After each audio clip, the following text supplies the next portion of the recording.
मुसलमान इस प्रक्रिया के विशेष विक्टिम है। असल में आज की तारीख में मौजूदा निज़ाम को ये कतई मंजूर नहीं है कि कोई उनसे सवाल करे या उनसे अलग राय रखे। जो वो हमें सिखाते हैं कि लोगों को डिग्निटी से ट्रीट करना, वो हमें इक्वालिटी के बारे में सिखाते हैं, इक्विटी के बारे में सिखाते हैं। लेकिन तब भी हमारा धर्म है, ये मेरी नैतिक जिम्मेदारी है कि डिस्पाइट ऑल ऑड्स हमें बोलना है। पहले भी बोल रहे थे, आज ही बोल रहे हैं, कल भी बोलेंगे। नमस्ते, मेरा नाम है रवि कौशल और आप देख रहे हैं न्यूज़ क्लिक। अशोका यूनिवर्सिटी के प्रोफेसर अली खान महमूदाबाद की गिरफ्तारी के विरोध में आज दिल्ली के तमाम शिक्षक संगठनों ने अपनी प्रेस कॉन्फ्रेंस बुलाई थी। ये प्रेस कॉन्फ्रेंस दिल्ली के प्रेस क्लब ऑफ इंडिया में बुलाई गई, जहां पे उन्होंने कहा कि न सिर्फ उनकी गिरफ्तारी एकेडमिक फ्रीडम पर हमला है, बल्कि एक आम नागरिक की बोलने और सोचने की आज़ादी पर भी हमला है। यहाँ पर आए लोगों ने अपनी बात रखी, सुनिए उन्हें। देखिए, पहली बात तो ये कि उनकी गिरफ्तारी ही उनके खिलाफ कोई केस बने, इसका कोई आधार नहीं है। और जब कोई आधार नहीं है तब उनको उस एक जुल्म जो उन्होंने किया नहीं है, जिस जुल्म का कोई प्राइमा फेसी एविडेंस भी नहीं है, क्योंकि उन्होंने जो कुछ भी लिखा है वो सार्वजनिक है, कोई भी पढ़ सकता है, जज भी पढ़ सकते हैं, मजिस्ट्रेट भी पढ़ सकते हैं।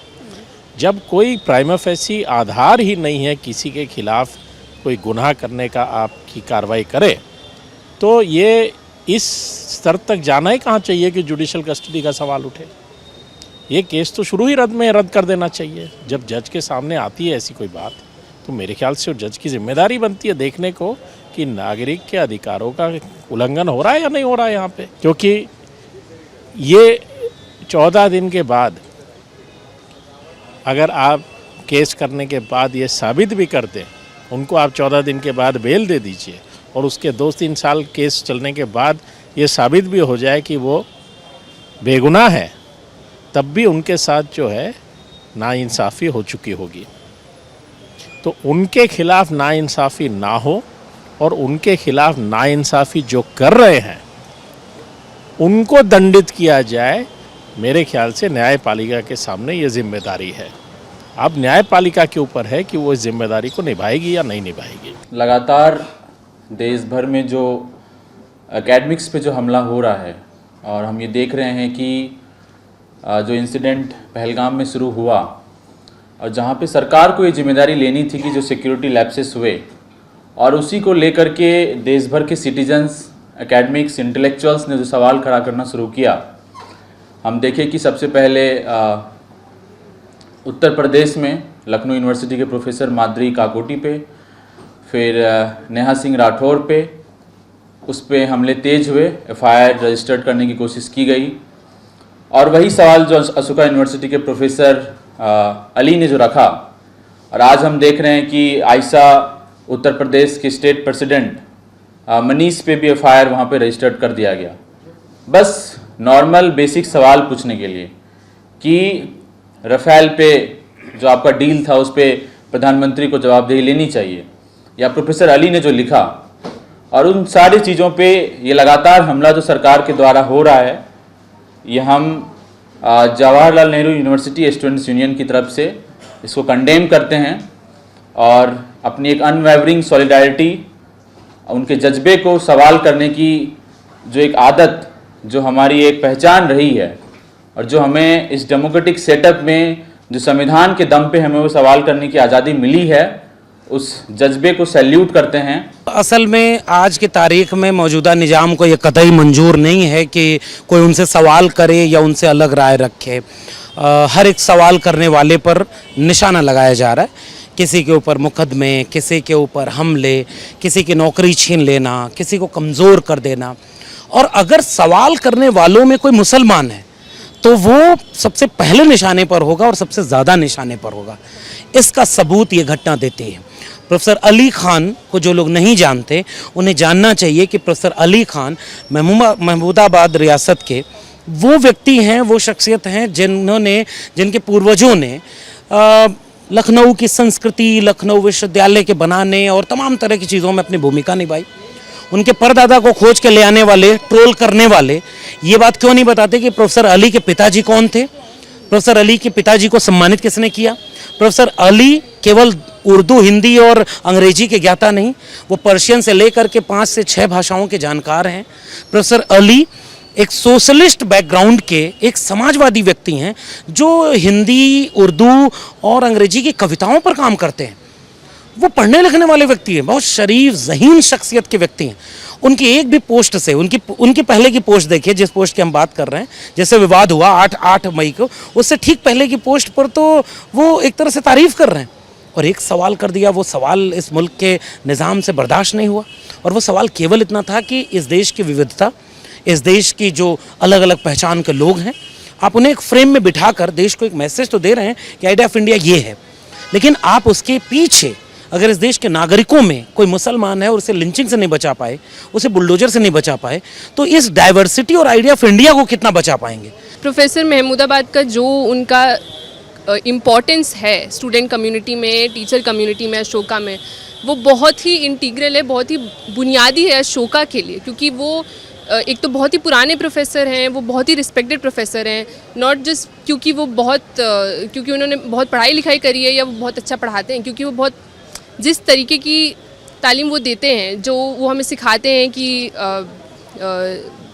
लोगों को डिग्निटी से ट्रीट करना, वो हमें इक्वालिटी के बारे में सिखाते हैं, इक्विटी के बारे में सिखाते हैं। अब मेरा मानना है कि समय तो एक जैसा होता है, समय कई बार इम्तिहान लेता है। ये वक्त इम्तिहान ले रहा है कि कितने लोग हैं जो बाबा साहब अम्बेडकर के संविधान को दिल में रखते हैं और कितने लोग उसके सामने माथा झुकाते हैं, फिर भी दिल में संविधान नहीं होता है। क्योंकि संविधान वो वी द पीपल की बात जो करता है, वो जो आज़ादी देता है और हक अधिकार देता है, अगर वही खतरे में हो तो समय तो डरावना होगा। सवाल करना, डेमोक्रेटिक वैल्यूज़ में सवाल करना, इस देश को सेकुलर, प्रोग्रेसिव, जस्टिस वाला देश बनाना और हर तरह का जस्टिस, अगर ये बात कोई बोले और उसके बाद जेल में जाए तो फिर अगली बार बोलेगा कौन? फिर तो सब डर जाएंगे। आप लक्ष्मण यादव की नौकरी छीन ले गए, बाकी जाके देखो विश्वविद्यालय में अब कौन बोलता है? थोड़े से लोग बचे हैं जो बोलने वाले, जिनकी नौकरी परमानेंट है, और बचा वो है जो विश्वविद्यालय में गोबर लीप करके एसी का ऑप्शन जोड़ रहा है। विश्वविद्यालय में वो बचा है जो हवन करा रहा है, जो मंदिर बना रहा है, जो पाठ करा रहा है, एक ही धर्म की चीज़ों को हावी कर रहा है, वो करप्शन कर रहा है, वो सिलेबस बदल रहा है, वो फीस महंगी कर रहा है। उसके बाद विश्वविद्यालय में कौन बचेगा जो सवाल ना करे? कुछ लोगों को टारगेट करने के पीछे ये चीज़ जो मद्देनज़र रखी जाती है कि उनकी धार्मिक पहचान क्या है, कि वो मुसलमान है, इसको ध्यान में रखा जाता है। लेकिन हम इस गलतफहमी में ना रहे कि ये सारी प्रक्रिया केवल मुसलमानों के खिलाफ है, ये पूरे समाज के खिलाफ है, हमारे लोकतंत्र के खिलाफ है, जो उनको बहाना बना के सबके ऊपर ये नुकसान हो रहा है। ये कहाँ महत्व है इस मामले में कि उनका धर्म क्या है, उनका मज़हब क्या है, उसका इससे क्या लेना देना है? जब ये घटना घटी पहलगाम में और उसके बाद सरकारी कार्रवाई जो भी हुई, इस पर जो सामाजिक बातचीत, बहस हुई, उसमें बहुत सारे लोगों ने बहुत चीज़ें कही। ठीक है, कौन क्या कह रहा है उसको हम देखते हैं।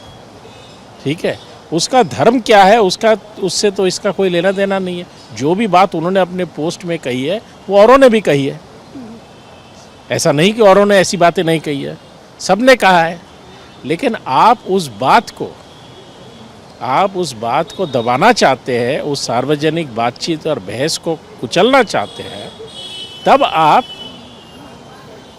इशारा ये करना चाहते हैं कि ये कोई बात कह रहा है इसलिए क्योंकि वो मुसलमान है और इसलिए वो देशद्रोही है। वो आप चित भी आपकी, पट भी आपकी। आपने लोकतंत्र पे हमला करना है वो भी हो गया, आपने अपने राजनीतिक जो वो है उसको भी भुना लिया कि मुसलमानों के खिलाफ घृणा की भावना तैयार करने के लिए।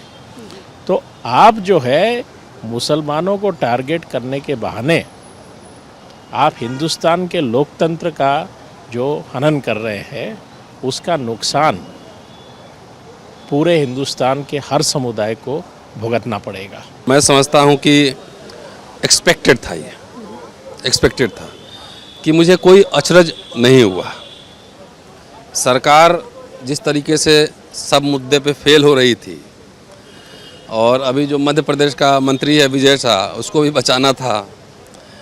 तो जिस तरह से फेल हो रही है, तो उनको एक चाहिए था कि एक इशू ऐसा चाहिए था। तो उन सारे अपने फेलियर्स को छुपाने के लिए अब ये गिरफ्तारी हुई है। अगर ये आप समझेंगे कि ये कोई पोस्ट के ऊपर गिरफ्तारी हुई है, तो पोस्ट में कुछ ऐसा है ही नहीं। सुप्रीम कोर्ट में ही मामला अभी है और लोअर कोर्ट को वहाँ पे सोचना चाहिए था कि भाई सुप्रीम कोर्ट में लंबित इतनी हड़बड़ी क्या है। कल हमने देखा था उसके विमेन कमीशन के जो अध्यक्षा हैं, उनको कुछ आता जाता नहीं है, मतलब एक भी सवाल का जवाब उन्होंने नहीं दी जो टीवी पे डिबेट देखा। देखिए, ये समझिए कि अली के लिए और हमारे लिए मेडल भी है, इसको मैं मेडल की तरफ से समझता हूँ। मेरी भी गिरफ्तारी हुई थी, 3 साल हो गए आज ही के दिन। तो कहाँ डरा, क्या बेसिकली मैसेज क्या है कि जो स्पीकिंग माइंड है, ख़ास तौर से दलित हो, मुसलमान हो, आदिवासी हो, पिछड़े हो, जो स्पीकिंग माइंड है, सोचने समझने वाले लोग हैं, उनको टेरराइज करना। तो कहाँ हम डरे, कहाँ झुके हैं? न डरा था, न डरे हैं, न डरेंगे। लड़ेंगे, लड़ते रहेंगे और जिंदाबाद रहेगा हर समय। इसलिए ये इसको इसी नज़रिए से देखना कि ये मुसलमानों के खिलाफ है, ये मेरे ख्याल से उचित नहीं है। मुसलमान इस प्रक्रिया के विशेष विक्टिम है, लेकिन वो एकमात्र विक्टिम नहीं है। ये सबको पहचानने की ज़रूरत है कि ये सिर्फ उनकी लड़ाई नहीं है, ये पूरे समाज की लड़ाई है। क्योंकि देश का लोकतंत्र जो है वो हम सब के लिए महत्वपूर्ण है। लोकतंत्र का मतलब ये है कि हम सामूहिक रूप से आपस में बहस करके, बातचीत करके, एक दूसरे की राय जान के, ज्ञान प्राप्त करके हम सामूहिक रूप से तय करें कि देश किस दिशा में जाना चाहिए। हमको उस प्रक्रिया से वंचित किया जा रहा है, ये हमला हो रहा है। और इसमें मुसलमानों का, मुसलमान होने के नाते उनके धर्म का विशेष इस्तेमाल किया जा रहा है इस प्रक्रिया को बढ़ाने के लिए। लेकिन इससे खतरा सिर्फ उनको नहीं, पूरे समाज को है। ये पहचानना ज़रूरी है। ये हमारी सामूहिक लड़ाई है, ये केवल मुसलमानों की लड़ाई नहीं है। यही तो मैसेज है कि कोई मत बोलो, लेकिन तब भी हमारा धर्म है, ये मेरी नैतिक जिम्मेदारी है कि डिस्पाइट ऑल ऑड्स हमें बोलना है। पहले भी बोल रहे थे, आज ही बोल रहे हैं, कल भी बोलेंगे। ठीक है। आप एक बताओ, इंदिरा गांधी ने इमरजेंसी डिक्लेयर किया था ना कि इमरजेंसी लागू है आज से, और 18 महीने बाद इंदिरा गांधी ने इमरजेंसी ख़त्म करने की घोषणा की और जितने पॉलिटिकल प्रिजनर्स थे उनको छोड़ दिया। अब बोला चुनाव में चले। चुनाव में गई इंदिरा गांधी, हार भी गई। ये तो कायरों की, माफी वीरों की ये सरकार है, कायर है कि 2 सिटिंग चीफ मिनिस्टर को जेल में भेजा ना। ईडी सीबीआई का जिस तरह से इस्तेमाल करे, सुप्रीम कोर्ट से फटकार पड़ रही है ना। तो ये क्या है कि एक ही जाति, एक ही समुदाय और एक ही पार्टी से जुड़े हुए लोगों की भावना छुई मुई है कि आपकी आहत हो जाती है भावना। ये तो सुप्रीम कोर्ट को तो स्वतः संज्ञान लेना चाहिए। और जितने इस तरह के केसेस हैं, चाहे भावना आहत का केस हो, चाहे इस तरह का केस हो, उन सबको क्लब करके जो है ना एक बार में निरस्त कर देना चाहिए। कोई पैरामीटर था कि कितनी भावना आहत हुई? भाई जो सोफिया कुरैशी, उसके बारे में मिनिस्टर जो बोला, मैंने पहले ही दिन कहा था कि बीजेपी आरएसएस इसके खिलाफ कोई एक्शन नहीं लेगी। पहले दिन मैंने कहा था, क्योंकि इनकी पॉलिटिकल फिलॉसफी को हम जानते हैं, है ना। पॉलिटिकल फिलॉसफी को जानते हैं, सत्ता पाने के लिए कुछ भी कर सकते हैं।